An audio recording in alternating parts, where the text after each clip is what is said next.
In this episode I'm gonna share with you the aftermath from my eventful sail in the Banda Sea. I tried to put in some graphics and also a little bit humor. Still, it's a pretty serious episode. So that's basically what's left of the sail is reef 3. And below reef 3 is already wrapped down. So yeah, let's see how this goes. This scene and story also scared several catamaran sailors who have reached out to me, telling this would be a disaster for them to experience. I did some homework several years ago that should still be valid, and I will therefore share some knowledge that might be valuable in this context.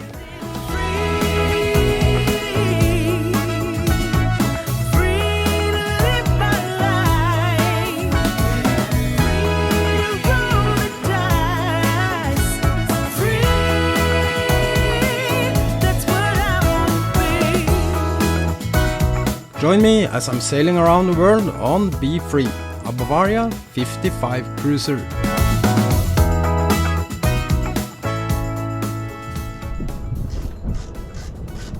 Alicia and Brian are still here, and after lots of adventure with fun together, we are now doing some boat work on board. Some things are more convenient for me with some extra hands, so this is something to take advantage from.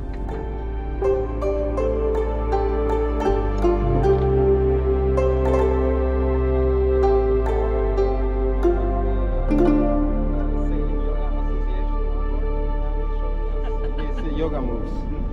No, I'm from Marine Official International Boat Control Center, and I'm here to check the sails today. And yeah, sails are not good, so you need to get some new sails. What, sir? Before you can continue the travel. Oh. A bit humor into this dry topic, but our task is to check the rig, sail and lazy bag to find some answers.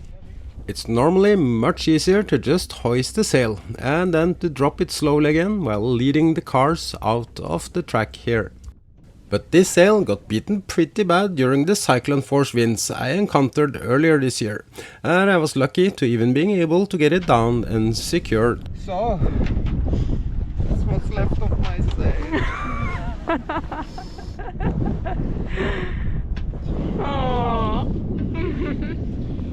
When I left Tual, I was sailing very defensive for several reasons. Be Free is a big boat, and changing sail plan is not done in 10 seconds. Also, the weather predictions at this time was pretty accurate, and I could even see the front systems that I had carefully planned to pass north of, adding several hundred miles to my journey.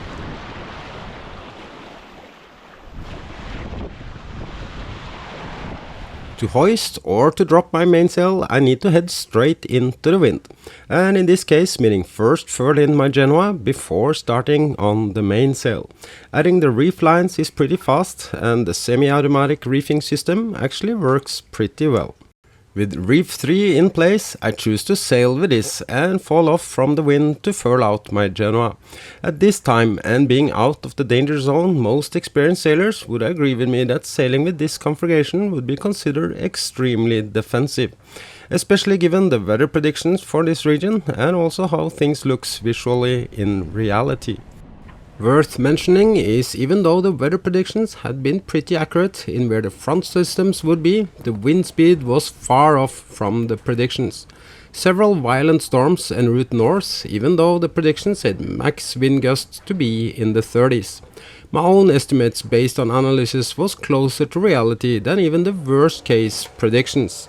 With Starlink and today's tools, I was continuously monitoring not only the weather predictions and updates, but even satellite images.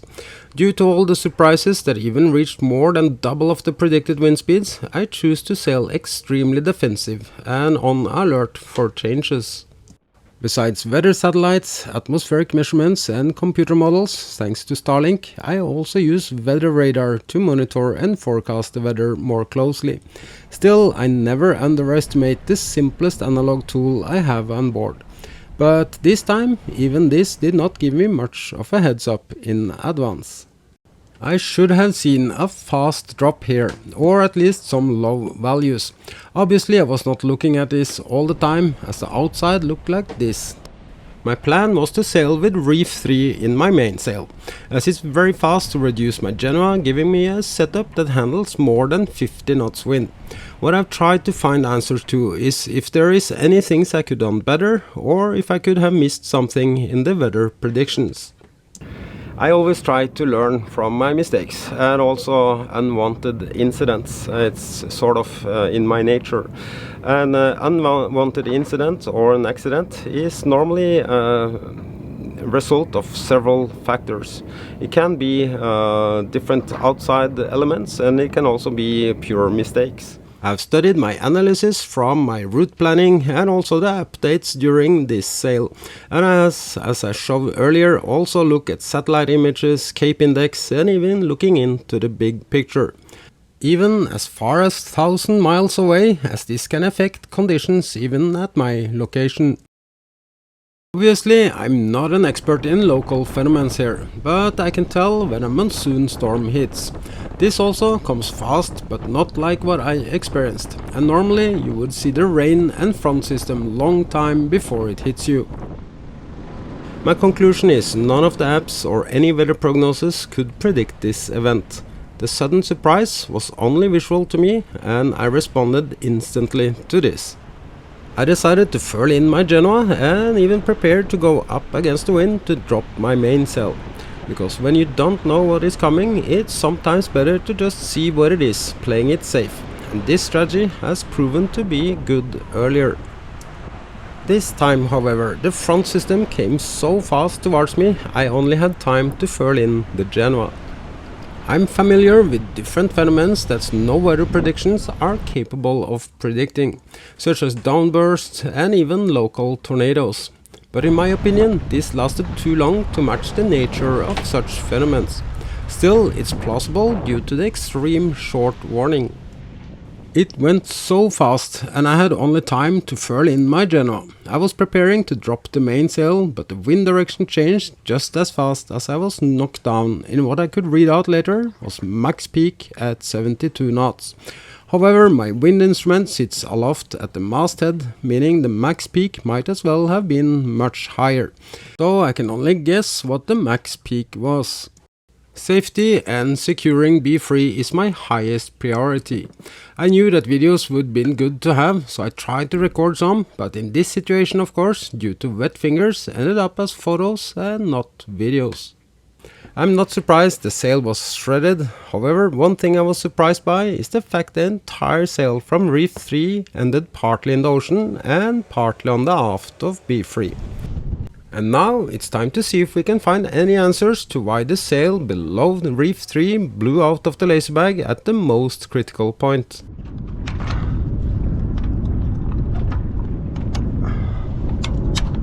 You don't need to take the clips off, just at the end, yeah. It's very hard to have these amateurs on board. Thomas!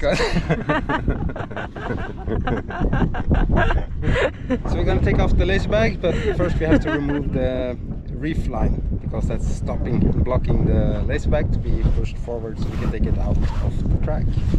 Okay, what do I have to do? Here. Yeah, the red one. The truth is, we are working very well together, and not only are my friends equipped with a great sense of humor, they are genuinely interested to both help out and to learn the lines. It needs to be like that, yeah. And at the end of it, you make a knot, so it don't disappear, and then we're gonna tie it up. I had only one reef line attached, and my first thought was that this could have played a role. But then again, the other reef lines would not made any difference forward of this, only behind the reef 3. In this case, I do not believe having reef 2 would made much of a difference, due to the fact the leech and the sailcloth around reef 3 was ripped apart in this extreme event. The only thing that would make a difference from reef 3 and down would be to have old school reefing lines all the way. Similar effect to what I did the first part of this journey, due to my expectations of storms reaching above 55 knots, even though predictions only said 30. On a yacht this size and with a lazy bag, this is not normal, but it's definitely plausible it could made a difference. Not for the knockdown itself, but from having the entire sail shredded. Forces that has been involved has left some footprints, and not only the lazy bag has got some damages, the battens inside tells a story of extreme power that has broken the leeward side. The plastic clips holding the lazy bag around the mast are all broken. This has allowed the bag to open and could be a contributing part. But then again, if they were in metal, I could have been looking at even more stitching on the lazy bag as well.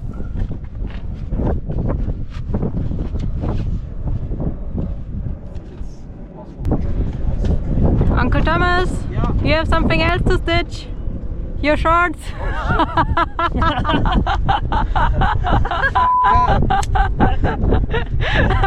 Can you see my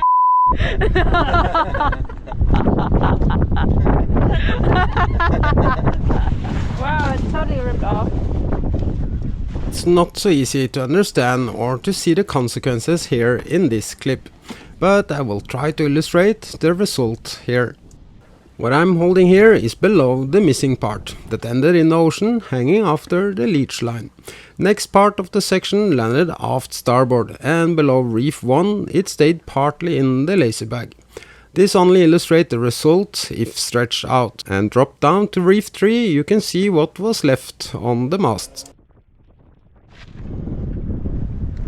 So this sail is obviously beyond repairable.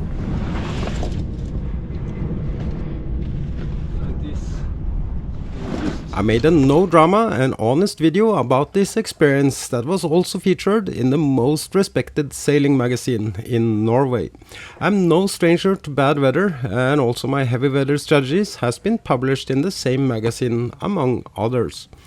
In one of my older episodes about heavy weather strategies, I shared some of my challenges sailing with standard configured production yachts. I also shared the flopping effect you will experience in strong wind when furling in the Genoa, as it's hard to have a flat and tight sail. The more worn out the sail is, the less successful this method is. In extreme winds, this wobbling effect can take your rig down. Unfortunately, I'm often under pressure to have a video published on time, and sometimes valuable points slips or simply are forgotten. What I forgot to tell you back then is sailing only with a reef 3 can in some cases be just as dangerous. And the best setup, if time to plan it, is a storm sail configuration like this. But to believe you will have time or even being able to set up a clip-on storm sail on deck is at its best a nice dream. When an unpredicted storm is coming in so fast, I'm not even sure if a storm configuration would make much of a difference. Remember, I was knocked down with only a third reefed mainsail. Therefore, I believe it's important to share the decisions behind why I choose to take down my sails and run by engine. It's only when I expect more than 60 knots wind, this is my safety strategy. It might not look as cool as some would like to watch, but remember, this is not YouTube storms, it's about violent and cyclone-force winds. And on a video, waves can also be sending a very wrong message. Just as much as I do understand YouTube sailors with smaller yachts have a different experience in something that's not really a storm per definition, I do also understand viewers of my channel struggle to see the reality of a real storm due to the fact B3 is a big yacht.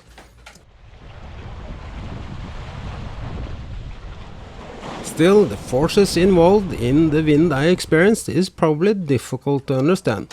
Obviously, I was lucky that my sail gave away instantly, as it could have been a risk of losing my rig. What's important factor and a takeaway here is that most likely the fact that I had a full pin-to-pin refit not long ago played a huge role in keeping this rig in one piece. And for this I can be thankful for only losing my sails. I also believe I can be thankful this went so well after all.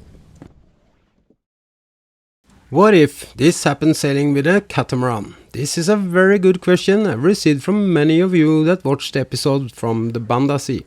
After all, I was knocked down with almost no sails up, and almost everything inside was thrown out of lockers and drawers, being almost upside down with a keelboat. First of all, remember such extreme phenomenon is very rare, especially without any warning, outside cyclone zone and even outside of the normal monsoon paths. I would not be too worried about this. Still, it can happen, as I just have showed you. Maybe strange coming from a monohull sailor, but those of you that have watched my most popular video on this channel knows I'm not anti-multi-hull and that I have done my homework. Very simplified, there are two significant differences between a cruising catamaran and a monohull. The initial stability of a catamaran is much greater than on a monohull, which makes them more comfortable. However, greater initial stability does not override physics. If the force applied is too great, even multi-hulls can tip over. Unfortunately then not with long notice, but rather suddenly. In a monohull, the righting moment increases continuously until about 90 degrees and usually becomes negative at 110 to 120 degrees, meaning a monohull will be self-righting, while the catamaran will stay capsized. But remember, this is in extreme rare situations, with winds above 70 knots. Also worth knowing is with most modern cruising catamarans, the rigging would break before the boat flip. That's why sailing by numbers is key here, and ironically a catamaran requires higher sailing skills and better seamanship than a monohull sailor, just as a contrast to what most people believe. Since I'm a monohull sailor, I'm gonna leave this topic for now, but as a final thoughts regarding catamarans, please remember they come in many designs and shapes. Evolution and learning has made them safer, and even though older catamarans have stronger rig that actually made them more likely to flip, newer are in my opinion too light-weighted. And I don't want to speculate, but can only say I'm very happy that I had this experience on a big, heavy monohull. The reality was much more brutal than I ever can explain. So I have only scratched the surface a little bit on my background now and then in this YouTube channel, but I have more than 4 decades of sailing experience. I have sailed so many boats, I don't even know the number of different yachts and racing boats and everything, and I also have a pretty broad background, so I really don't feel the need to brag or exaggerate situations or try to make drama of things. I basically have too much experience to feel the need for that. But still, I don't feel that I are in position to claim to have the blueprint. I only share how I do things, and it's from my perspective, and what you choose to do with this information is totally up to you.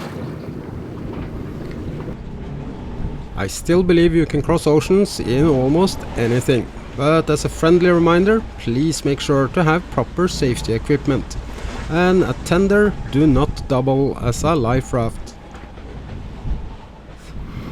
What I never talked about in the video is the fact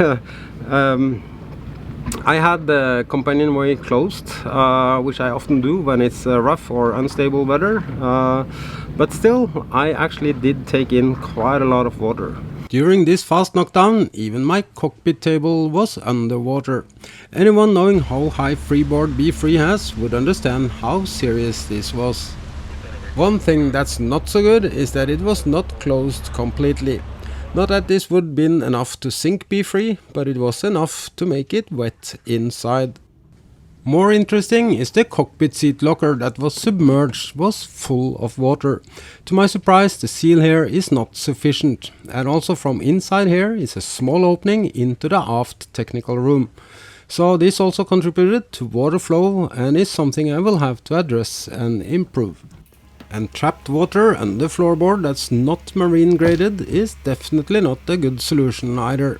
Floorboard swells and make them almost impossible to remove. I have had quite some work here as well. And that's one of the challenges with a mass production yacht, that's trapped water, and it does not reach the bilge pumps, which is pretty annoying.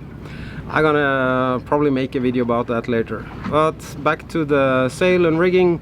The rigging looks pretty good, and there is no signs of any problems. So we have a second job. Brian is bringing up the flag line. Are you ready? I'm ready. So Brian is halfway up. From which side? Doesn't matter. Doesn't matter.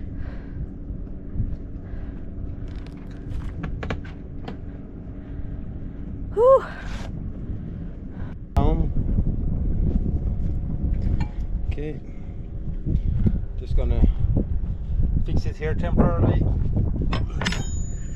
You comfortable? I'm kind of comfortable. Well, we do have a safety line, We have a safety line. and it's double. Yeah. And this is very strong. It's rated for heavy guys, not skinny, tiny girls like you. So it should be fine. Yeah. I've never seen anyone splashing to the deck yet, so Never ever? never. Okay. You perfect. Okay. Yeah. The smaller tasks is more for fun for Alicia and Brian. The serious inspection I've done myself, as I know how to and what to look for. So how was it? It was actually pretty good. Yeah? Yeah, it's a fun activity. Nice view? Yeah, it was a little bit, I was a little bit shaky like that. Yeah. But if you focus the horizon and you don't look down, it's actually good. I tried to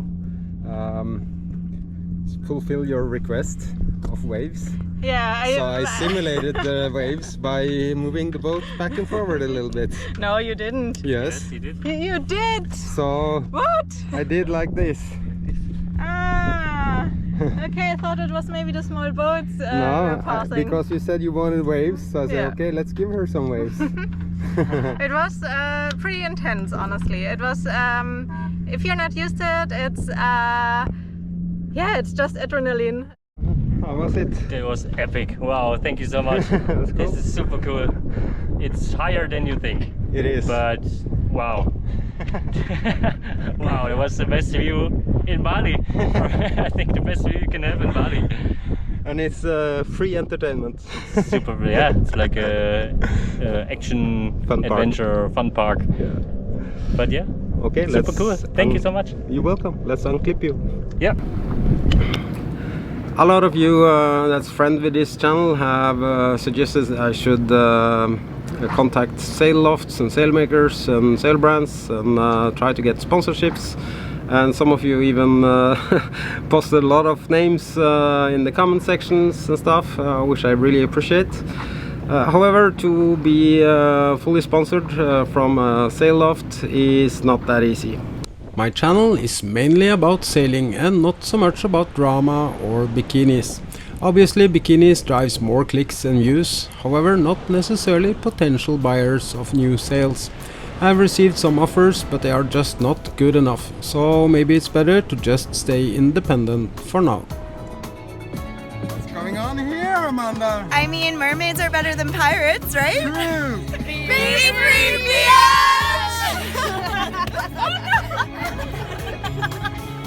Thank you so much for watching and for being here. Also thank you for helping me growing this channel by subscribing. And remember to hit that notification bell not to miss my Southeast Asia adventure.